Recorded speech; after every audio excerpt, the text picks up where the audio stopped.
Subscribe करें और bell दबाएं ताकि कोई खबर रह न जाए।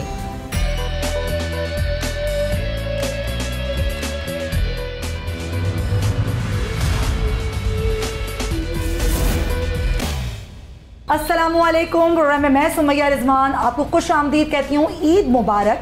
और ज़ाहिर है मेरी तैयारी से स्टूडियो का माहौल नहीं है, आपको तो अंदाज़ा हो ही गया होगा कि इस दफ़ा भी मैं ईद पर स्टूडियोज़ में नहीं हूँ। और यकीनन हमेशा की तरह मैं आज भी आपकी मुलाकात एक ऐसी शख्सियत से कराऊँगी जो आप सबकी, हम सब की, बल्कि पूरी कौम की हर दिल अजीज़ हैं। और ये वो लोग हैं जो हमें इंसानियत का दर्ज देते हैं। हर चीज़ से बालातर होकर यहाँ पर सिर्फ़ और सिर्फ इंसानियत की बात की जाती है। चाहे कोई भी मौका हो, यहाँ पर सिर्फ एक दूसरे का दुख सुख बांटा जाता है, एक दूसरे के काम आया जाता है। यकीनन आप समझ गए होंगे मैं कहाँ मौजूद हूँ। तो मैं मौजूद हूँ अब्दुल सत्तार ईदी की रिहाइशगाह मीठा दर, जहाँ पे सबसे पहला ईदी सेंटर कायम हुआ। यहाँ पर उनका घर भी है। बिल्किस ईदी साहिबा, फैसल ईदी साहब और उनके बेटे साथ ईदी मेरे साथ मौजूद हैं। आइए आपसे उनकी मुलाकात करवाते हैं। अस्सलाम वालेकुम आपा, ईद मुबारक। खैर मुबारक। अस्सलाम वालेकुम, ईद मुबारक। खैर मुबारक। तो कैसी होती है? मुख्तलिफ होती है क्योंकि मेरी तैयारी जितनी मुख्तलिफ है ऐसा आप लोगों के साथ नहीं है। नहीं, हम लोग इतनी सादगी से बनाते हैं और हमारा काम इतना गंदा होता है। हाँ, तो उसमें हमको कुर्बानी है और सारी चीज़ें, मतलब बच्चे तो उधर ही होते हैं। हाँ। और आप यहाँ के इंतजाम देखती हैं? नहीं, हाँ, यहाँ पर होती हैं। वैसे तो अभी मुझे नीचे भी कुर्बानी होती है। अच्छा, नीचे भी होती है। अच्छा, वो तो हम करेंगे बातें, मुझे इसके अलावा भी आपसे बहुत सारी बातें करनी है। फैसल साहब, ईद कुर्बान वैसे एक सेल्फ बहुत ही काम होता है उस दिन हर एक आम शख्स के लिए, लेकिन ईदी सेंटर में ये दिन कितना मसरूफ़ होता है। और फैसल ईदी साहब के लिए बकरा ईद यानी कि बड़ी ईद कितनी मुख्तलिफ होती है? जो है बकरा ईद में हम, क्योंकि इज्तिमाई कुर्बानी का जो है वो पाकिस्तान में पहला जो इज्तिमाई कुर्बानी का सिस्टम था वो ईदी साहब ने शुरू किया था। अच्छा। जिस पे बहुत सारे जो है वो उलमा ने एतराज़ किया था। अच्छा। लेकिन फिर ईदी साहब ने जो है वो कहा कि अगर इस्लाम में अमीन बनना जो है वो गलत है और ख़िलाफ़ शरिया है तो आप मुझे बताओ, तो मैं अमीन बन के जो है वो उन लोगों की कुर्बानी करता हूँ जो नहीं कर पाते हैं। तो उसका फिर जवाब नहीं दिया और फिर कुछ सालों के बाद फिर हर मदरसे में जो है ये धंधा शुरू हो गया। हाँ, ये काम शुरू हो गया। तो आज जो है वो, चूँकि ईदी साहब बहुत सारी चीज़ों के पायनियर थे, उन्होंने आगाज़ किया। तो इसका भी आगाज़ ईदी साहब ने किया। खाले जमा करने का आगाज़ ईदी साहब ने किया, क्योंकि उस ज़माने में 60s में जो है वो खाले कसाई ले जाया करते थे जी। उसकी इतनी वैल्यू नहीं थी। लेकिन फिर ईदी साहब ने कहा कि खाले आप हमें दें ताकि ये फलाही कामों में इस्तेमाल हो। इसके बाद फिर जो है वो खाले जमा करने का कुछ सालों के बाद फिर हर फलाही तंजीम जो है वो करना शुरू किया। तो इज्तिमाई कुर्बानी हम जब करते हैं तो अभी जो है वो हर रोज़, मतलब पहली ईद को, दूसरी ईद को, तीसरी ईद को हम 2000 जानवर काटते हैं। एक रोज़ में 2000 जानवर कुर्बान होते हैं जी।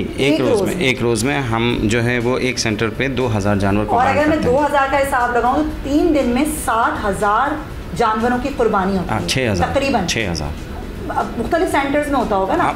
बड़ा सेंटर एक ही जगह है, बाकी फिर दूसरी जगहों पे कम होती है। हमारा एक जगह सबसे बड़ा सेंटर है तो 6000 जानवर हम काटते हैं।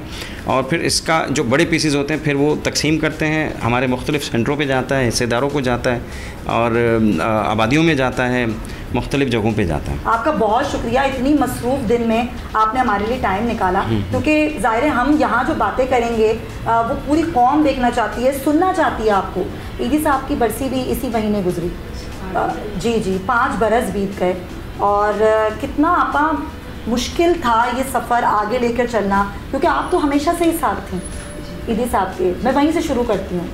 जब आपकी शादी हुई तो जब से ही ये काम शुरू किया या उसके बाद ख्याल है हुआ कैसे? ये शुरू कैसे हुआ? मेरी शादी बाद में हुई है, पहले से इन्होंने शुरू कर दिया था। अच्छा, तो आपने सोचा था कि मैं कैसे शख्स से शादी कर रही हूँ जो एक बिल्कुल ही बहुत बड़ी सोच रखता है, जिसका विजन ही कुछ और है? नहीं, कुछ समझ नहीं आती थी। यहाँ पे अस्पताल था, नर्सिंग होम था, नर्सिंग काम करने आते थे। अच्छा। पूरे इलाके की लड़कियाँ नर्सिंग में आती थी यहाँ पे। अच्छा। क्योंकि नर्सों की बहुत कमी थी, दवाखाने की कमी थी बहुत ज़्यादा।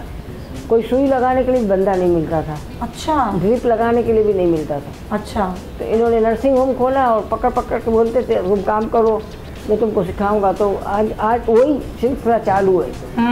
और कोई प्रॉब्लम तो नहीं हुई, कोई मुश्किल तो नहीं हुई? जी नहीं, बिल्कुल भी नहीं। फैसल साहब आपके बेटे आपके साथ हैं। फैसल साहब कितनी भारी जिम्मेदारी आ गई कंधों पर? नहीं, बस ये अल्लाह ताला चला रहा है, हम तो जो है वो सिर्फ ज़रिया है। और ईदी साहब से मैं कहता था मैं नहीं संभाल सकूँगा, तो वो गुस्से हो जाते थे कि ये बात नहीं करो, और जो है कहते थे नहीं तुम्हें ही चलाना है, कुछ भी हो जाए। और बस अल्लाह ने काम लेना था, अल्लाह ने काम लिया।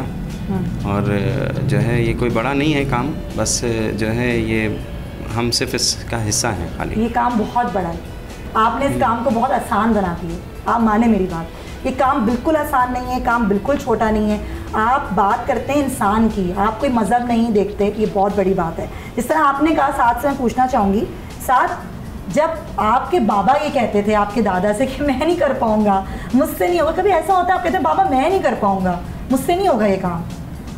मैंने ऐसा कई बार कहा होगा पापा को, लेकिन पापा ने मुझे मोटिवेट किया होगा, कई बार कहा होगा कि जाओ। कई बार ऐसा होता था कि इमरजेंसीज होती थी, पापा बिजी होते थे, नहीं, मुझे कॉल कर देते। उल्टा होता है। मैं मना करता हूँ कि हम नहीं कर सकेंगे, कहता नहीं हम करेंगे। माशाल्लाह। बहुत सारी चीज़ें मैं मना करता हूँ, साहब आप ये प्लान कर रहे हो, ये हम नहीं कर सकेंगे, ये बड़ा काम है। कहते हैं नहीं पापा कर लेंगे। हाँ, कहते हैं नहीं हम कर लेंगे, कोई मसला नहीं है। तो फिर इनको असल में मैं ट्रेन कर रहा होता हूँ, ये ट्रेनिंग का हिस्सा होता है कि आप जो है वो पहले से ही इनको जो नेगेटिव साइड होती है या जो रुकावटें होती हैं वो आप इनको पहले से ही उनके लिए जहनी तौर पे तैयार रखें उनको, बिल्कुल, ताकि जब रुकावटें आएँ तो इनकी हिम्मत ना टूटे। आपकी ट्रेनिंग भी ऐसी की ईदी साहब ने? नहीं, ईदी साहब ने मेरी ट्रेनिंग मुख्तलिफ तरीके से की थी। अच्छा। ये कोई चीज़ कहता है ना मुझे करनी है, तो मैं जो है वो रुकावटें गिनवाना शुरू करता हूँ। ये रुकावट आएगी, ये रुकावट आएगी, ये रुकावट आएगी। ईदी साहब को मैं कोई चीज़ कहता था ना मुझे करना है, जाओ करो। अच्छा। तो ईदी साहब का मैं इनपुट लेना चाहता था, वो नहीं देते थे, कहते थे जाओ खुद तजुर्बा हासिल करो। अम्मी कहती थी, पापा कुछ बताती थी कि नहीं कर लो या नहीं। छोटा था ना 10 साल का, तो मैयतें बोरियों से निकलती थी ना, बहुत ज़्यादा मैयतें उठाते थे हम।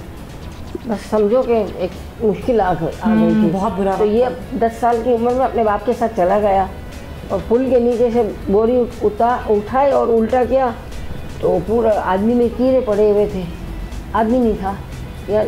इसको बुखार चढ़ा 104-105 और कब कपा रहा था। ये यहाँ आया, फिर हमने इसको खूब संभाला, डॉक्टर को दिखाया, और इसको मतलब अल्लाह पाक ने इतनी हिम्मत दी कि फिर लाजवाब बन गया। ये तो वाकई सही कह रहे हैं। 10 साल का बच्चा, वो तो ऐसा होता है ना कि माँ बाप उसको उंगली पकड़ के चला रहे होते हैं। नहीं, लेकिन आप तो ईदी साहब के बेटे हैं। नहीं, हुआ ये कि 3-4 दिन से नीचे ईदी सेंटर पे, ये बात है 1986 की शायद, सही है, फ़ोन आ रहा था 3-4 दिन से कि जो है वो एक लाश पड़ी हुई है, एक लाश पड़ी हुई है गुलिस्तान जौहर में फलां पुल के पास। तो 3 दिन से ईदी साहब जो है वो गाड़ी भेज रहे थे, वहाँ पे ड्राइवर वगैरह सर्च करते आ जाते। उस वक्त गुलिस्तान जौहर इतना डेवलप आबाद नहीं था। फिर ईदी साहब ने कहा यार ये क्यों नहीं मिल रही, 2 दिन से जा रहे हैं, 2-3 दिन से जा रहे हैं। फिर ईदी साहब ने कहा मैं खुद जाता हूँ। अच्छा। तो ईदी साहब से मैंने ज़िद की कि ईदी साहब मैं भी आऊँगा। अच्छा। तो ईदी साहब समझे शायद कोई मजाक कर रहा है। अच्छा। तो मैं जा के खुद देख कर आता हूँ, मैं मुतमईन हो जाऊँगा, फिर अगली दफ़ा फ़ोन आएगा तो बोलेंगे भाई हमने देख लिया, कहीं नहीं है। तो इत्तेफाकन ईदी साहब ने वहाँ पे जाके, मैं था, ईदी साहब था और एक हाशिम हमारा एक कसाई था। अच्छा। जो सदके के बकरे काटता है। अच्छा। हम तीनों जो है वो ईदी साहब की गाड़ी में बैठे और चले गए, और वहाँ पे मतलब मुश्किल से हमने 10-15 मिनट ढूंढा होगा। हमें एक पुल नज़र आ गया जिसके पास से जिसके नीचे से ट्रेन गुजरती थी। अच्छा। और उस पुल के नीचे गिरी भी नहीं थी लाश, पुल के जो स्लोप होता है ना, जी। उस पर एक गठड़ी जो है वो बंधी हुई नज़र आई। ईदी साहब ने देखी, जाके चेक किया तो हकीकत में लाश थी वो। और फिर पुलिस को बुलाने गए, पुलिस आ गई तो फिर उसको खोला ना, तो वो गठरी खोली तो एक मतलब मेरे ख्याल से मुश्किल से 30 साल का जवान आदमी था, उसकी गर्दन काटी हुई थी। और ये आपने अपनी आंखों से देखा? मेरी आंखों से देखा। मैं डर गया, तो मुझे देखा ना ईदी साहब ने कि मैं खौफजदा हो गया। हाँ। तो ईदी साहब ने कहा, क्योंकि कच्चे थे वो रास्ते, सड़कें नहीं बनी हुई थी, तो गाड़ी थोड़ी सी दूर फासले पे खड़ी हुई थी। तो ईदी साहब ने कहा फैसल तुम जाके गाड़ी में बैठ जाओ। मैं जाके गाड़ी में बैठ गया। और हवा चल रही थी तो गाड़ी से कंकर जो होते हैं ना वो टकराते थे। तो मैं समझता था कोई आ गया मुझे काटने के लिए। उस घराने में आपने आँख खोली और उस जगह आपने परवरिश पाई, और ईदी साहब आपके दादा, जिनको पूरी दुनिया जानती है कि वो सिर्फ ये देखते हैं इंसान है, इंसान का बच्चा है और मैंने इसको देखना है। आपने जब यहाँ पर अपनी आँख खोली और आप बड़े होना शुरू हुए तो आपको कैसा लगा? क्या आपने बाबा की तरह कभी सोचा कि कभी आपको खौफ आया कि क्या करूँगा मैं, कैसे करूँगा मैं, या कभी दादी से बात की या कभी बाबा से बात की? देखिए, कभी कभार ऐसा होता था कि कोई इमरजेंसी में, छोटा 2005 में जब ज़लज़ला आया था कश्मीर का, मैं 7 साल का था उस वक्त। अच्छा। और जो है ईदी साहब के साथ मैं कश्मीर भी गया था। अच्छा जी, ईदी साहब के साथ मैं कश्मीर भी गया था। पापा कुछ ज़्यादा टाइम रह के आए थे। ईदी साहब को फालिज भी था उस वक्त। आप 7 साल के थे? मैं 7 साल का था। गए उनके साथ? जी, मैं ईदी साहब के साथ कश्मीर भी गया था। और उसके बाद जो है कई ऐसे इंसिडेंट्स में जिसमें मैं गया हूँ। ट्रेन इंसिडेंट हुआ था सिंध के अंदर, वहाँ पे गया था मैं ईदी साहब के साथ, मेहराबपुर में जो हुआ था इंसिडेंट। वहाँ पे 3, 4, 5 दिन तक रहे थे हम लोग। उसके बाद जो है जिना के अंदर मेरे ख्याल से ब्लास्ट हुआ था। जिना हॉस्पिटल के अंदर 10-12 साल का रहा मैं। और वो ब्लास्ट जो है हमारे सामने हुआ था। आपने देखा? जी, हमारे सामने हुआ था। ईदी साहब थे, मैं था, मेरा कज़न था, हम 3 बंदे थे ईदी ख़ानदान के उस वक्त वहाँ पे। हम बच गए और आपके सामने ही सब कुछ? हमारे सामने बचाएगा अल्लाह ने। बिल्कुल, बेशक। अहमद भी था, अली भी था, 4 बंदे थे। और उसके बाद फिर आपने वहाँ पर काम भी किया? जी, उस वक्त जो है तकरीबन आप समझ लें कि ब्लास्ट हमसे कोई 30 फुट की दूरी पे हुआ होगा, 30 फुट सामने। और आप इतने छोटे थे? 10-12 साल का। हाँ, छोटे थे। मैं ईदी साहब को पकड़ के खड़ा हुआ था। आप डर तो नहीं गए थे? उस वक्त मुझे समझ में नहीं आ रहा था। पापा भी कॉल कर रहे थे, अलग अलग कॉल्स आ रही थी। तो मैंने बोला कि ब्लास्ट हो गया, मुझे कुछ समझ में नहीं आ रहा था। कान सुन हो जाते हैं, नहीं समझ आता कुछ भी। तो फिर जो है ना पापा आए, फिर पापा ने सारी चीज़ें संभाली। ये ऐसे वाक़यात भरे हैं, मतलब आप लोगों के पास ऐसी बहुत सारी यादें हैं। ज़ाहिर उनको कुछ गवार तो नहीं कहा जा सकता, लेकिन आपका एक वाक़या जो कि मैंने खुद पढ़ा, आपके कई इंटरव्यूज़ में मैंने देखा कि आप एक मैयत लेकर, आप भी थी ईदी साहब के साथ, आप जा रहे थे, डाकू रास्ते में मिले, उन्होंने आपको लूटने की जब कोशिश की तो फिर क्या हुआ? 2-3 दफ़ा डाकू मिले, लेकिन किसी ने कुछ नहीं कहा था। इस डाकू ने हमको रोका और हमारी गाड़ी का तवाफ़ किया। घोड़े पे थे। अच्छा, घोड़े पे थे? और कुल्हाड़ियाँ यहाँ रखी हुई थी। अच्छा। और सफ़ेद कपड़े और ये सफ़ेद पगड़ी। हाँ, और है ना इतने लंबे लंबे थे, इतने लंबे आदमी तो मैंने कभी देखे नहीं थे। अच्छा। तो बोलते हैं गाड़ी को रोको, इधर आओ, मेरे बाहर आओ। अच्छा। तो वो तो बता रही थी कि मेरी बेटी मर गई है, मेरी बेटी को अब्दुल सत्तार एदी लेके जा रहा है, और है ना मेरा घर भूल गई हूँ मैं बच्ची की परेशानी से। तो मैं बोलती थी आवाज़ ट्राक की कहाँ से आती है? अच्छा। तो बोलते थे ये सांप बोल रहे हैं, सांपों की आवाज़ है। अच्छा। मेरे को बोलते हैं ये सांप बोल रहे हैं। मैंने कहा यार यहाँ तो इधर सांप भी है। हाँ। फिर है ना तो उन्होंने है ना नीचे उतरे, ऐदी साहब को नीचे उतारा, ऐदी साहब का हाथ मिलाया, हाथ चूमा और 100 रुपये, उस वक्त 100 रुपये की बहुत वैल्यू थी। 100 रुपये हाथ में दिए और कहा कि हम मरेंगे ना, हमारे माँ बाप नहीं आएंगे ना, आप हमको मट्टी में डाल देना, मुझे ये 100 रुपये रख लो। अभी हमारे पड़ोसी मुल्क भारत में जब ये कोरोना वायरस की वबा ने इतनी तबाहकारियाँ मचाई तो आपने अपना बहुत बड़ा दिल किया और आपने उनको ये ऑफ़र की कि हम 50 एम्बुलेंस आपको भेजते हैं। कोई जवाब आया उनका? नहीं, मैंने मोदी साहब को लेटर लिखा लेकिन उन्होंने जवाब नहीं दिया। लेकिन हमने जो तस्वीरों में सोशल मीडिया पे जो हमसे तस्वीरें देख रहे थे, क्योंकि कुछ अर्से पहले हम भी इसी तकलीफ से गुजरे थे तो हमें अंदाज़ा था, और इनकी तकलीफ़ हमसे कहीं ज़्यादा गुना बहुत ज़्यादा, और मुझे पता था कि इनके जो रिसोर्सेज हैं वो एग्जॉस्ट हो जाएंगे, ये नहीं कर पाएंगे। हम भी जो ऑफ़र कर रहे थे वो बहुत बड़ी ऑफ़र नहीं कर रहे थे।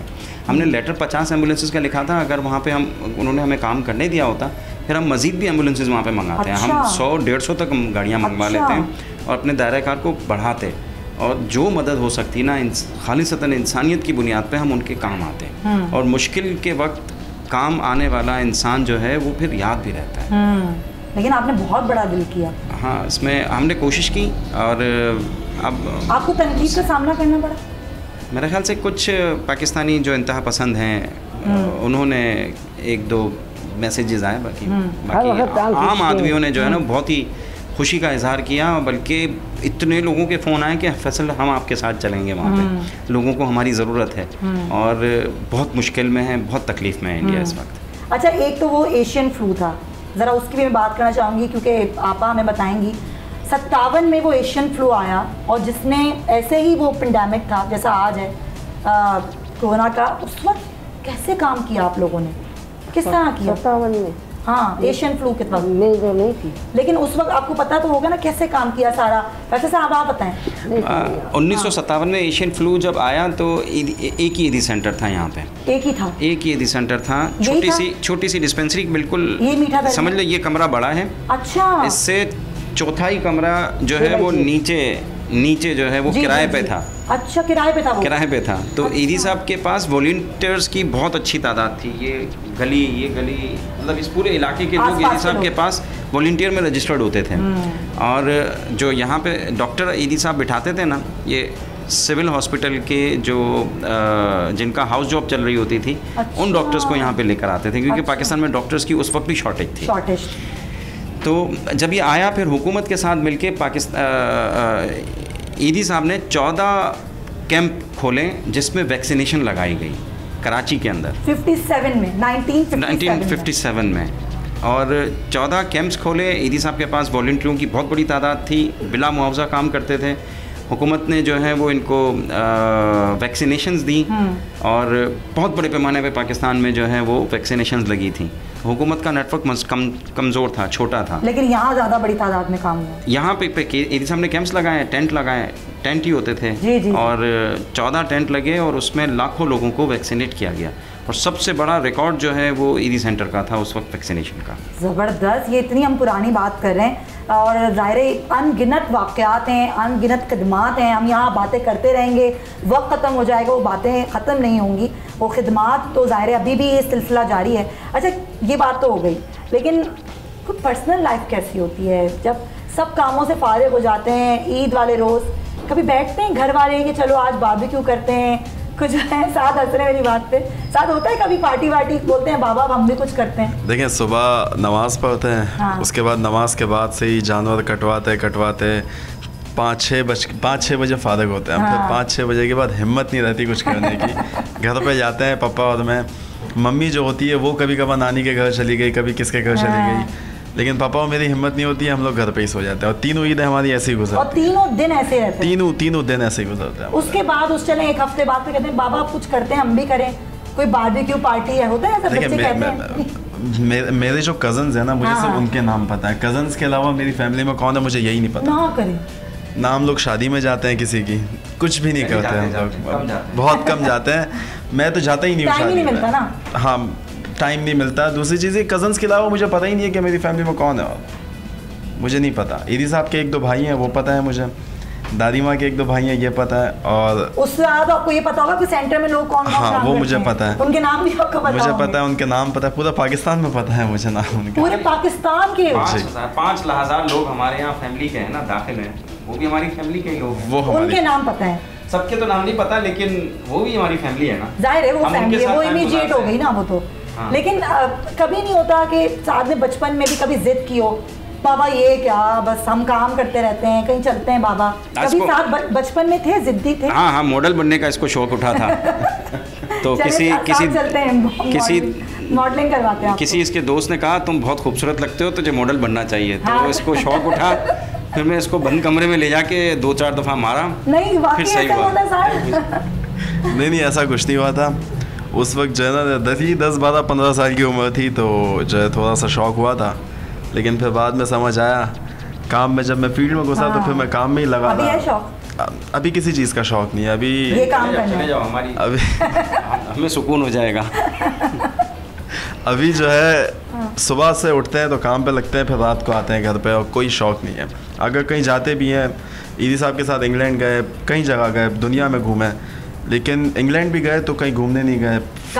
हाँ, फ्रांस भी गया तो कहीं भी घूमने नहीं गए। जहाँ भी जाते घूमने का शौक ही ख़त्म हो गया। ईदी साहब के साथ मैं 10 साल का था, 10-11 साल का था, कोरिया गए थे हम लोग अवार्ड लेने के लिए। अच्छा। तो वहाँ पे भी कहीं घूमने नहीं गया, बस एक आध मस्जिद देखी जाके ख़त्म। तो ये होती है लाइफ ना। अच्छा, ईदी साहब मैं देख रही हूँ कि आप भी ईदी साहब और आप भी ईदी साहब कह रहे हैं, तो आप बाबा नहीं कहते थे, आप दादा नहीं कहते थे, ऐसा कुछ था? नहीं, ईदी साहब से जब मैं बात करता था ना तो पापा कहता था। पापा कहते हाँ। थे। और बापा कहता था। पापा कहते थे। बापा। बापा बापा। मेमनी में बापा। हाँ, कितना अच्छा लग रहा है, बहुत अच्छा लग रहा है। बापा। बापा। अच्छा, वैसे ईदी साहब और जब किसी और से मुखातिब होकर बात करते थे फिर ईदी साहब। अच्छा, और साथ क्या कहते थे? मैं ईदी साहब को दादा अबू कहता था जब वो सामने होते थे। दादा या दादू? दादा अबू। दादा अबू। दादा अबू कहता था। और मुझे कभी भी पापा डांटे या कुछ करें, मुझे सिर्फ ईदी साहब को बताना है, शिकायत लगा देनी है। और ईदी साहब नहीं छोड़ते थे किसी को। फिर ईदी साहब पापा को भी डांट देते थे, फुल सपोर्ट करते थे मुझे। अच्छा। और मैं जो भी बोलूँ ना वो करके देते थे मुझे। अच्छा। जो भी बोलूँ मैं, मुझे कुछ भी चाहिए हो, तो कुछ भी करना हो। बाबा को ब्लैकमेल करने के लिए दादा अब्बू के पास जाते थे? पापा मुझे कभी कभार डांटते थे तो मैं दादा अब्बू को बता देता था। दादी के पास जाते हैं? मैं दादी माँ के पास भी आता हूँ। आपका लाडला है ये? लाडला है। अच्छा चले, ये तो साथ का बचपन। ईदी साहब, ये फैसल ईदी साहब का बचपन कैसा हुआ? ये छोटे छोटे थे, स्कूल जाते थे, और मेरे 4 बच्चे थे। अच्छा। 2 बेटी 2 बेटे। अच्छा। तो हम 24 फैमिली थी जहाँ पे हमारा घर था। अच्छा। 24 फैमिली। तो हम राह देखते थे कि कोई मरे तो हम लोग ईदी साहब के साथ जाएं और घूम के आएँ, यानी मैयत लेके जाएं या मरीज़ लेके जाएं, पंजाब या सिंध कहीं भी। तो वही एक जरिया होता था जाने का? एक जरिया होता था। बच्चे पूछते थे कोई मरा नहीं है, क्योंकि टाइम उसके अलावा होता नहीं। वो ईदी साहब हमको बस इसमें ही ले जाते थे, घुमाने फिराने, या मैं इनको समंदर। और एम्बुलेंस में घूमते थे? एम्बुलेंस में मैयत होती थी, मरीज़ होता था, उनको घरों पे छोड़ने जाते थे। और है ना, बिल्डिंग वाली लड़कियां भी मेरी जो बच्चों की दोस्तें थी। हाँ। कोई मर गया है तो बताना। वैसे आप एम्बुलेंस में जब जाते थे, अब सब मिलके, तो क्या करते थे आप? पहले मौका भी नहीं मिलता था? जहाँ खाने का मिले तो वहाँ रुक जाते थे। हाँ। एक दफ़ा हम लोग कहीं जा रहे थे ना। हाँ। तो कोई पुल गिर गया था। अच्छा। तो वहाँ से कोई गुजर हुआ ना हमारा, तो हमको 6 बजे से भूख लगी थी, रात के 10-11 बज गए। मैंने कहा अभी सबको भूख लगी है, आप रोको गाड़ी को, जगह ढूंढो। हाँ। तो एक फानूस जल रहा हुआ नज़र आया जुग्गी में। अच्छा। तो वहाँ पे हम गए तो एक रांग टिंग रही थी। मैंने बोला जल्दी पकवाओ, जल्दी रोटियाँ लो, चाय लो। अच्छा। फिर हमने जब खाना रोटियाँ पकाए, उन्होंने पका के दी हमको, चारपाई बिछा के दी। हाँ। और है ना, मतलब हमने खाना खा लिया। हाँ। तो मेरे हस्बैंड आदमी पैसे निकालने लगे। अब्दुल सत्तार। हाँ। तो वो लड़का इतना बड़ा था, इतना बड़ा। हाँ। बोलता था हम छोटा था ना, तुम्हारे दवाखाने में हमारे अम्मा के लिए दवाई लेने आता था, हम तुमसे पैसा नहीं लेंगे। अच्छा। पैसा नहीं लेंगे और तुम हमारा मेज़बान है। क्या बात। अरे भाई, अल्लाह तेरा भला करे, तूने हमारा पेट तो भर दिया। इतनी मोहब्बत। हाँ। जाहिर है आप लोग जंगल में। हाँ, जंगल में हुआ। अंधेरी उसमें क्या होता है। लेकिन मम्मी कभी कभी ईदी साहब के साथ जब हम मैयत छोड़ने जाते थे तो वापसी में 7 शरीफ पे या किसी बड़ी दरगाह पे आप कहते थे कि ले जाओ। अच्छा। जाते थे, मतलब यही एक तरह की तफरीह होती थी? ये हमारी तफरीह थी, मैयत मरीज छोड़ना। हाँ। तो मेरे बच्चे बोलते थे कोई मरा नहीं कोई मम्मी को बीमार नहीं हुआ है। तो मैं बोली बेटा जाएंगे तो ले जाएंगे। आपा ना मेरी फेवरेट हो गई हैं, तो आपा से मैं बातें करूंगी, ब्रेक हम लेंगे, और जब वापस आएंगे तो यहाँ पर हम बच्चा वार्ड की तरफ जाएंगे, फैसल साहब और साथ हमारे साथ होंगे, और बच्चों के साथ जो है हम बातें करेंगे और उनके साथ खुशियाँ मनाएंगे ईद की। Stay with us.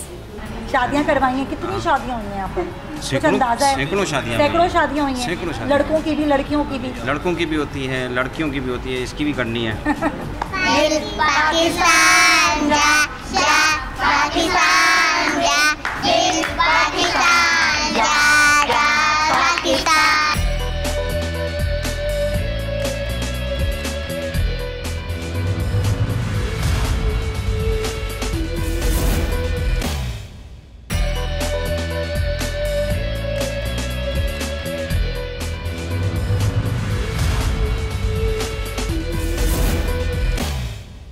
Welcome back. और इस तरह मैंने कहा था कि अब जब मैं मौजूद होंगी तो मेरे साथ बच्चे होंगे, बच्चों से हम बातें करेंगे और उनसे पूछेंगे कि उनकी ईद कैसे गुजरी।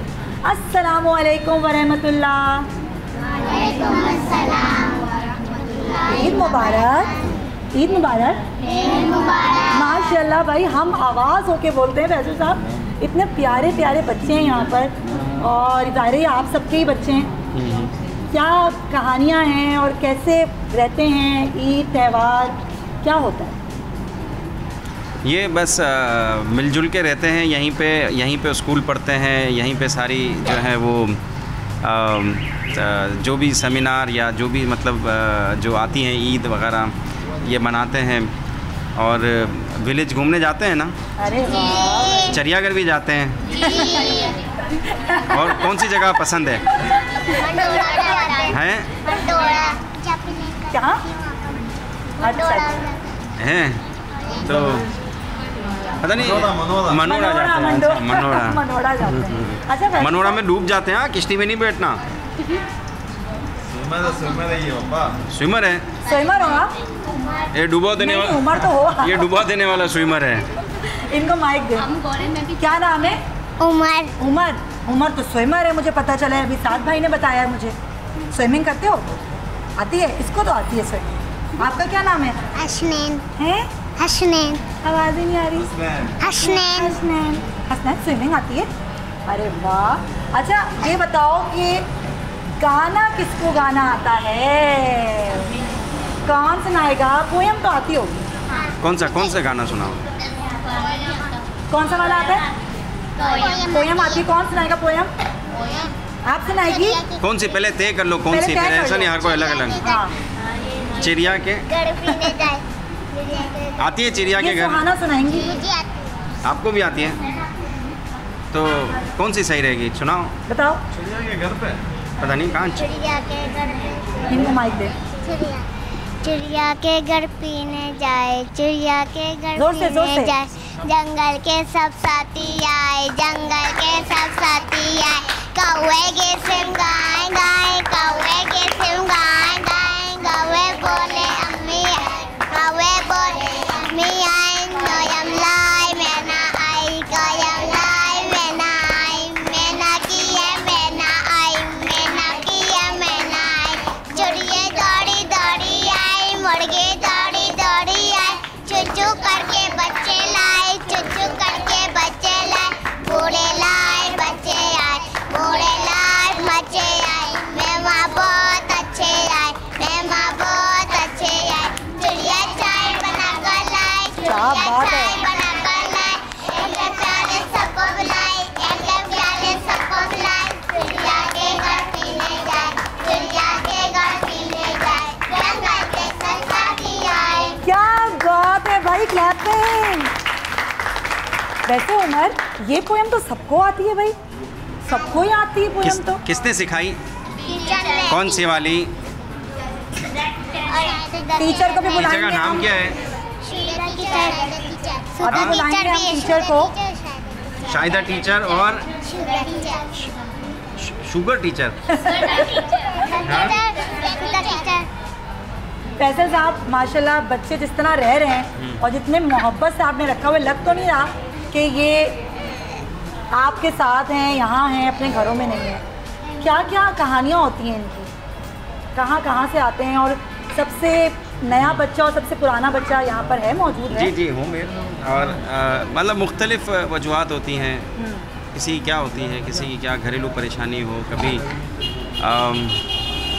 मतलब बाप अगर नशा करता है, नहीं पालता और माँ को मारता है, तो ये इश्यूज़ होते हैं। तलाक हो जाती हैं बाज़ औक़ात, और बाज़ औक़ात मिसिंग भी होते हैं बच्चे, ट्रेन स्टेशनों से, बस स्टेशनों से गुम हो जाते हैं, तो फिर हमारे पास आ जाते हैं, फिर उनके वर्षा तलाश करके हमारे यहाँ से ले जाते हैं। और ऐसा हुआ है कि गए काफ़ी बच्चे? बहुत हमारे 95% बच्चे चले जाते हैं। चले जाते हैं? हाँ चले जाते हैं। 95%। बहुत और ही सरहद कम। पार से भी आए बच्चे और उनको भी आपने हाँ, जीता वहाँ। जैसे? हाँ, एक और बच्चा है इंडिया में है, लेकिन अब बड़ा हो गया है, वो 21 साल की उम्र है उसकी। अच्छा। वो पाकिस्तान से गया था, वो भी गूंगा बेरा है। उसकी मेरे पास रिपोर्ट आई है कि इसके ये पंजाब साइड का या कश्मीर साइड का किसी पहाड़ी इलाके की साइड का है, तो उसकी तस्वीर आई है। मैं अगर आप उसकी तस्वीर चला सकें बिल्कुल चला सकते हैं आप, हमें बिल्कुल उसकी तो तस्वीर मुझे अगर आप इस प्रोग्राम में अगर चला सकें तो मैं आपको तस्वीर दूंगा। बिल्कुल बिल्कुल मैं आपको व्हाट्सअप करता हूँ, आप बिल्कुल। इसको प्रोग्राम में चला दें। ज़रूर, ज़रूर। और इससे फ़ायदा ये होगा कि अगर उसके बचपन की जब छोटा था ना, अच्छा। आज से 8-9 साल पहले जब ये घुमा था तो उस वक्त छोटा था, वो 9 साल से मिसिंग है। 9-10 साल से वो मिसिंग है और जो है इसका नाम हमें नहीं पता, लेकिन गूंगा बेरा है। सही है। और इंडिया में फंसा हुआ है, वहाँ फंसा हुआ है। इंडिया में फंसा हुआ है। तो आप अगर उसके माँ बाप को मेरे तक रसाई हो जाए ना किसी भी तरीके से, बिल्कुल इंशाल्लाह। फिर हम उसको इंडिया से यहाँ पे लेकर हम आएंगे। आवाज़ और अगर बिल्कुल। उसकी माँ बाप तक हम नहीं पहुँच सके ना तो वहाँ पे उसकी जेल कस्टडी हो जाएगी। ओह। वो अभी इस वक्त जो है वो गूंगे बहरों के स्कूल में है, तो हम कोशिश में लगे हुए हैं उसको जेल कस्टडी ना ये हो। जिस बच्चे की बात करें उसकी तस्वीर भी आपको हम दिखा रहे हैं, वो तस्वीर आप अपनी टेलीविज़न स्क्रीन पर ज़रूर देखेंगे और हम कोशिश करेंगे कि आवाज़ पहुँचाएँ सरहद पार तक और यहाँ भाई उनके माँ बाप तक। नहीं, ये पाकिस्तान का बच्चा है, पाकिस्तान का बच्चा है जो कि सरहद पार जो फंसा इंडिया हुआ में है। फंसा हुआ है। और हम ये चाहते हैं कि उसके माँ बाप तक ये बात पहुँच जाए और वो बच्चा वहाँ से वो आगे मेरे तक से रब्ता करे, माँ राब्ता बाप मेरे करे। से, मैं जो है वो ज़रिया कर दूंगा कि किस तरीके से डॉक्यूमेंटेशन तैयारी करनी है और इंडियन फॉरेन मिनिस्ट्री से किस तरह करना है। पाकिस्तानी भी इंशाल्लाह हमारी मदद करेंगे। बिल्कुल बिल्कुल ज़रूर, ये तो बहुत ही अच्छा इनिशिएटिव है। अल्लाह ताला आपकी मदद करे, हम आपका ज़रिया बनेंगे, आपकी आवाज़ बनेंगे। ये तस्वीर हमारे नाज़रीन देख रहे होंगे। अच्छा, बच्चे और ईद क्या होता है? जाते हैं बच्चे, आप आते हैं यहाँ पर तो क्या, जो मैंने देखा अभी, हाथ चूमते हैं, हाथ पकड़ते हैं और क्या कहते हैं भाई? बाबा कहते हैं, अब्बू कहते हैं, भाई कहते हैं, क्या कहते हैं? फैसल भाई। अबू कौन है? वो अब्बू हैं। और ये कौन है? ये भी भाई हैं, ये भी भाई हैं। बड़े भाई, छोटे भाई। हाँ, मैं भी ये कहने वाली थी, ये बड़े भाई हैं और ये छोटे भाई हैं। तो ज़्यादा अच्छा कौन है, बड़े भाई के छोटे भाई? मुश्किल सवाल है, एक बताओ। एक सुहाना बताएगी। सुहाना बताओ मुझे, कौन से भाई अच्छे हैं, बड़े भाई छोटे भाई? बड़े भाई। ये क्या हो रहा है? सुहाना तुम बहुत चालाक हो हैं। अच्छा ये बताओ, आप लोगों को, ये तो बकरा ईद है ना, ईदी मिलती है? जी अब देते हैं, भाई देते हैं ईदी? जी देते हैं। फैसल भाई भी देते हैं और साथ भाई भी देते हैं, मम्मी भी देती है। अच्छा, ये यहाँ पे मज़ा आता है? हाँ हैं। दोस्त कौन है? फैसल भाई दोस्त हैं हाँ या साथ भाई दोस्त हैं? फैसल भाई दोस्त हैं। भाई ज़्यादा दोस्ती तो आपसे लग रही है मुझे। हाँ, तो साथ टावर पे होता है ना, साथ यहाँ पे होता ही नहीं है, कम होता है। लेकिन फैसल साहब, बच्चों के साथ कैसे अपनी बॉन्डिंग आपने बनाई? पहले सारे ईदी साहब देखते होंगे सारी चीज़ें, बहुत पुराना सेंटर है ये। जी जी, ये तो जब ये बड़े हो जाते हैं तो फिर जो है वो क्लिफ्टन सेंटर चले जाते हैं, फिर इससे बड़े हो जाते हैं तो सोराब गोड, फिर शादी हो जाती है। शादी हो जाती है, शादियाँ करवाई हैं। कितनी शादियाँ हुई हैं यहाँ पर? कुछ अंदाजा है? सैकड़ों शादियाँ सैकड़ों शादियाँ हुई हैं। सैकड़ों शादियाँ। लड़कों की भी, लड़कियों की भी। लड़कों की भी होती है, लड़कियों की भी होती है, इसकी भी करनी है। तैयार है शादी बस के लिए? इसके लिए तो लड़की ढूंढ ली हमने। तैयार है शादी के लिए? शर्म आती है। अच्छा, एक काम करते हैं, जब सात भाई की शादी करेंगे तुम्हारी भी शादी कर देंगे। हैं? सही है? पक्का? दो दूल्हे होंगे। क्यों भाई, तुम पहले करोगे? ये पहले करेगा आपसे साथ। लड़की ढूंढ ली है ना? सात भाई की लड़की ढूंढी है? ये लड़की किसने खुद ढूंढी ढूंढेगा। है? आप खुद लड़की ढूंढोगे? कोई सी भी लड़की नहीं ढूंढोगे? क्या लड़कियाँ अच्छी नहीं लगती मुझे, ऐसा ही है? अच्छा फैसल साहब, कभी ऐसा हुआ कि बहुत मुश्किल हुई हो आपको, बच्चों को जाना है, मिसिंग है, माँ बाप नहीं मिल रहे और वो यहाँ नहीं रह पा रहे, कभी ऐसा हुआ? नहीं, कोई और ऑप्शन नहीं है, कहाँ जाएंगे? नहीं, बच्चों की तरफ से मुश्किल हुई कि बच्चे तंग कर शुरू रहे हैं। में तंग करते, फिर तो इतना घुल मिल जाते हैं कि पता ही नहीं होता। अच्छा, यही फैमिली हो जाती है। अच्छा। ये देखें, मस्ती मजाक तफरी। और यहाँ माएँ ये तो भी- हमारे जाने का इंतजार कर रहे हैं, फिर ऐसा धूम मचेगी। अभी तो हम केक भी काटेंगे। हाँ, काटेंगे केक। कौन कौन काटेगा? आज बर्थडे है किसी की? अरे इसकी तो बर्थडे है आज। इसने तय किया हमने बर्थडे, आपकी बर्थडे आज। चले भाई, बहुत सारे बच्चों की बर्थडे भी है और ईद भी है, तो हम इस ईद की खुशियों को दोबारा करते हैं और केक भी काटते हैं, बच्चों से पोएम्स भी सुनते हैं और दिल दिल पाकिस्तान हो जाए पहले, फिर वहाँ चलते हैं केक कौन काटते हैं। किस किस को आता है गाना दिल दिल पाकिस्तान? सबको आता है वो तो, है ना? चलें, बिस्मिल्लाह, चले भाई। शुरू करो। कौन शुरू करेगा? हसनैन शुरू करेगा। ये बात, हसनैन को शादी करनी है, अब अभी कुछ नहीं करना। ये शुरू करेगी। शबाना नाम है ना? शबाना। शबाना, चलो शाबाश। दिल दिल पाकिस्तान सुनाओ। दिल दिल पाकिस्तान जा पाकिस्तान जा, दिल पाकिस्तान जा पाकिस्तान, तेरी नदी है और आसमां इनके सिवा जाना पर नहीं है, से जाए सजा रहे, ये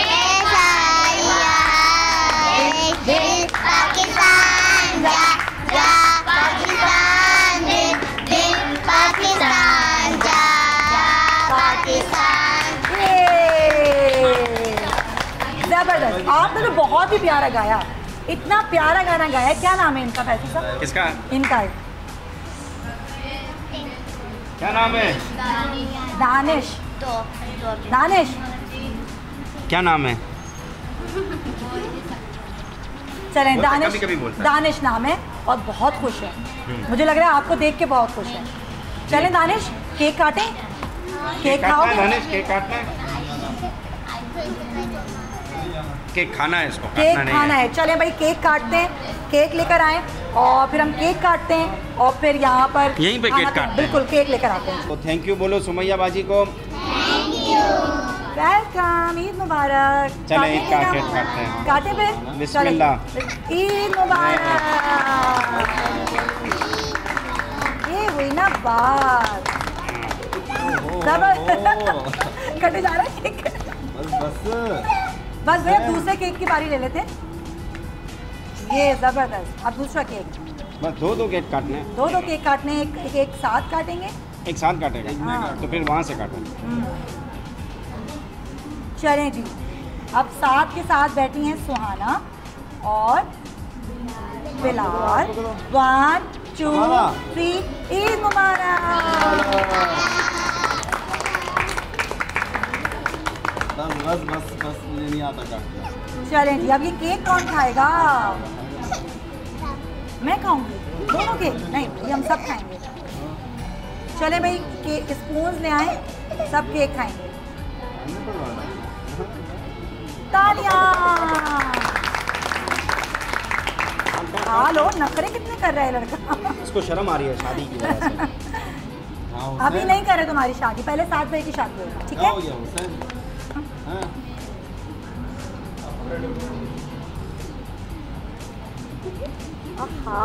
उई।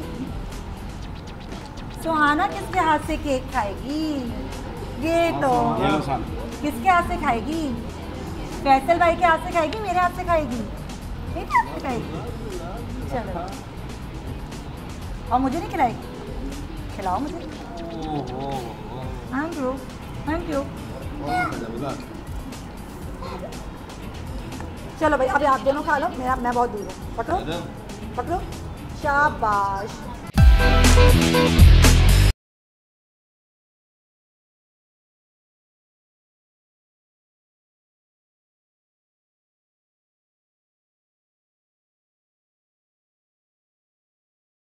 तो मैं वापस आ चुकी हूँ, हम सब ने खा पी लिया है, केक भी हमने खा लिया है और बाकी भी चिप्स वगैरह भी हमने खा लिए हैं। और इतनी मज़े की जो पोयम बच्चों ने मुझे सुनाई थी वो इनको सिखाई थी इनकी टीचर मिस शाहिदा ने। अस्सलाम वालेकुम, कैसी हैं? ठीक ठाक हैं। अच्छा ये बताएं, आप कितने साल से यहाँ पर हैं? मुझे तकरीबन यहाँ पे 12-13 साल हो गए। 12-13 साल हो गए। कई बच्चे यहाँ पर आपके सामने आए होंगे। जी, मेरे सामने आप ही आए। पढ़ाती हैं इनको? नहीं, मेरे से पहले कुछ टीचर थी यहाँ पर, पढ़ा के जा चुकी हैं। इसके बाद मैं आई हूँ, मेरे बाद मैं जब से आई हूँ तो मैं पढ़ा रही हूँ। मेरे बाद यानी छोटी क्लासेस को जो टीचर पढ़ाती हैं वो जो है ना मतलब चेंज होती रही हैं। अब जो टीचर आई हैं वो कंटिन्यू वही पढ़ा रही हैं। कैसे बच्चे हैं ये सब? माशाल्लाह बहुत प्यारे बच्चे हैं। तंग तो नहीं करते? नहीं, तंग बिल्कुल पढ़ने में नहीं। अच्छे हैं? माशाल्लाह। अच्छा, तो इतने सालों में कई बच्चे आपके सामने आए होंगे। जी। कोई ऐसा बच्चा, कोई ऐसी कहानी आपको याद हो जो आप सुनाना चाहें? कि आप ज़ाहिर ना सिर्फ टीचर हैं बल्कि माँ की तरह भी आप लोग ख्याल रखते हैं जी, तमाम जितनी भी ख़वातीन हैं। कितनी मुश्किल होती है? मुश्किल तो ये है कि ना मतलब बच्चे, आप खुद इस बात को आप खुद फॉलो करेंगी कि जब बच्चा जब छोटा होता है तो वो माँ की गोद के बिना बच्चा सोता नहीं है। क्योंकि बच्चा ये चाहता है कि हमको माँ का मतलब एक हाथ अगर माँ रखे तो माँ के पास बच्चा जो सर रख के बच्चा सोता है। इन बच्चों को देखकर ये फील होता है कि काश ये बच्चे अपनी माँ के पास होते तो कितना अच्छा होता। माँ के बगैर बेचारे बच्चे जो है ना बहुत ही माँ को फील करते होंगे, महसूस तो करते होंगे। लेकिन अब जो यहाँ पर इनको हम लोग ने एक ऐसी यानी कि तरबियत दी है बच्चों को, उनको ये देखते हुए इनको महसूस नहीं होती कि हमारे माँ बाप कहाँ हैं। कहते हैं माँ बाप मतलब आप ही तो हो हमारे माँ बाप। तो आप टीचर हैं, डांटती हैं टीचर? नहीं। अच्छा, अगर चुप करवाना तो कैसे चुप करवाती हैं? प्यार से ज़रा कैसे करवाती हैं? बेटा सीधे बैठो, इस तरह नहीं बस करते अच्छे बच्चे हो ना। कभी कभी ऐसा होता है थोड़ा बहुत, जैसे बच्चा बहुत जिद्दी होता है, बहुत तो फिर आप कैसे कहती हैं? चुप हो जाओ। बैठते क्यों नहीं हो, सीधे बैठो। तो सुन लेते हैं ये लोग।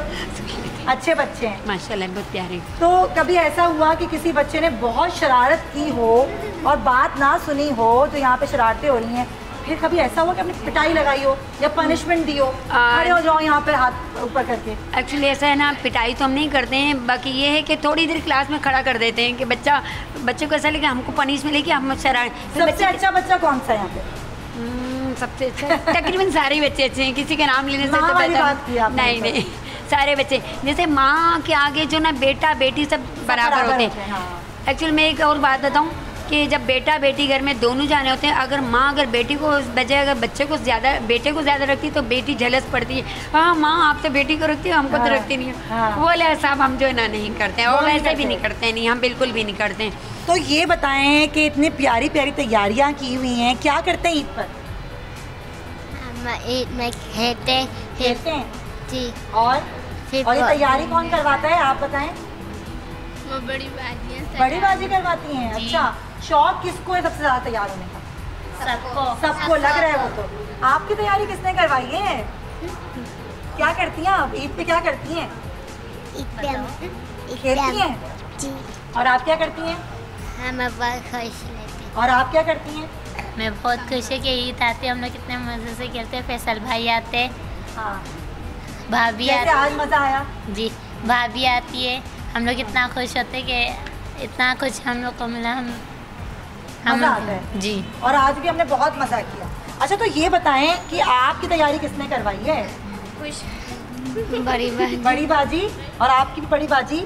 और आपकी बड़ी बाजी ने करवाई है? हैं? इतनी शर्म क्यों आई है? अच्छा, यहाँ भी मेरे साथ बहुत प्यारे प्यारे बच्चे हैं। ये बताएं, इतने प्यारी प्यारी आपने ये नेकलेस पहना हुआ है, किसने पहनाया है? बाजी ने पहनाया है। बाजी ने क्या कहा था, आज ईद तैयार हो जाओ। तो ये बताएं कि क्या करती हैं ईद वाले दिन आप? हम तो खेलते हैं। और ये क्या करती हैं? खेलते। किसी को तंग तो नहीं करती, किसी की चीज़ तो नहीं खाती, ईदी तो नहीं छीनती?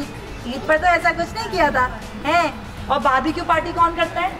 हमारे बाजी लड़के करते हैं ना भाई। उमर बताएगा, उमर कौन करता है बारबेक्यू पार्टी? होती है, टिक्का पार्टी होती है। कौन बनाता है? आप बनाते हो? नहीं बनाते, फैसल भाई बनाते हैं। फैसल भाई बनाता है, लड़के बनाते हैं ना भाई। ये वैसे भी इसकी शादी होने वाली है, कुछ ही सीख लो थोड़ा सा। इधर आओ मेरे पास, यहाँ के बैठे। ये बताओ, तुमने कितने टिक्के बनाए अब तक? हैं? कुछ बनाए या खाए सिर्फ? हैं? खुद बना के खुद खा लिए? बहुत भूख लग रही थी? नहीं। अच्छा, ये बताओ, छोटी सी बच्ची बैठी हुई है मेरे साथ, ये बताओ तुम इतनी चुप चुप क्यों हैं? डांटा तो किसी ने भी नहीं है, टीचर ने भी नहीं डांटा हैं। तैयारी किसने करवाई? मैचिंग करी आपने मेरी आज? बोलना नहीं आता उसको, देखो पटर पटर बोलती है। हैं? जल्दी बताओ सुहाना, क्या क्या बोलना आता है? जल्दी बताओ। ये बताओ, ये तुम्हें किसने बनाया है फ्रॉक इतना प्यारा प्यारा? बाजी ने जी। तुम्हारा फ्रेंड कौन है यहाँ पे? फ्रेंड कौन है? दोस्त कौन है? कोई तो है। ये है ना आपकी दोस्त, है ना? नहीं, बहन को दोस्त बना लिया। और आपका दोस्त कौन है? कौन है वो? वो भी इसकी बहन है। भाई ये क्या बात है वैसे? हैं? आपकी दोस्त कौन है? आपका जोड़ा तो बहुत ही प्यारा लग रहा है। किसने बनवाया ये? बाजी ने। और तैयारी का किसको शौक है? इतना प्यारा नेकलेस दिखाओ जरा। ये देखें भाई, इतनी प्यारी तैयारी किसने? बाजी ने। ये देखें, हुमैरा में है। इतनी प्यारी तैयारी। अच्छा, फेवरेट कौन है? फेवरेट कौन है बताओ? क्या नाम है आपका? सवेरा। सवेरा, क्या फेवरेट है आपका? ज्वेलरी, मेकअप, मेहंदी, कपड़े, क्या फेवरेट है? सबसे अच्छा क्या लगता है? अगर मैं बोलूँ आज सवेरा को जो है वो ज्वेलरी अच्छी नहीं मिलेगी तो सवेरा तैयार हो जाएगी? हाँ जी। अच्छा, कपड़े अच्छे लगते हैं। आपको क्या अच्छा लगता है? पिंक परी, इधर तो आओ। एक पिंक सी परी है मेरे साथ, आगे आओ। ये देखिए कितनी प्यारी लग रही है। ये बताओ, ये तुमने मेरी मैचिंग क्यों की है? चीटिंग कर रही है तुमने? नहीं। अच्छा, तुमने ये क्या, कहाँ से ली? सारी शॉपिंग कहाँ से की है? वो अलमारी से दिया था मिस ने। और ये इतनी प्यारी रिंग भी पहनी हुई है। तो ये बताओ कि अगर मैं ये कहूँ, आपका क्या नाम है? बिस्मा। और सवेरा को अगर मैं कहूँ भाई ज्वेलरी तो नहीं है, मेकअप भी नहीं है, और कपड़े भी बस ऐसे ही से हैं। ईद हो जाएगी? नहीं होगी। नहीं होगी। नहीं होगी? नहीं होगी? नहीं होगी? नहीं होगी? नहीं हो जाएगी। इसकी तो हो जाएगी। चांद चमकता ऊंचा सितारा रहे, सबसे ऊंचा ये झंडा हमारा रहे। यही हम सबकी दुआ है और हमारी ये भी दुआ है कि वो लोग जो इंसानियत के बारे में सोचते हैं, जो इंसानियत का दर्द अपने दिल में रखते हैं, उनका नाम रहती दुनिया तक रहे और ऐसा ही होगा। तो आज का ये हमारा जो शो था, ये ट्रिब्यूट था और ज़ाहिर है ईदी साहब को, उनके घराने को, उनके सेंटर को जो खिदमत वो लोग कर रहे हैं वो बेमिसाल है और वो उसका कोई तारीफ़ भी हम नहीं कर सकते कि पूरी इंसानियत के लिए जो शख्स खड़ा हुआ, ज़ाहिर है उससे मोहब्बत पूरी इंसानियत करती है, कोई एक मज़हब, कोई एक फ़र्द नहीं करता। तो कैसा लगा आपको हमारा ईद का शो? फीडबैक ज़रूर दीजिएगा और हम सब की तरफ से आप सबको ईद मुबारक। अल्लाह हाफ़िज़।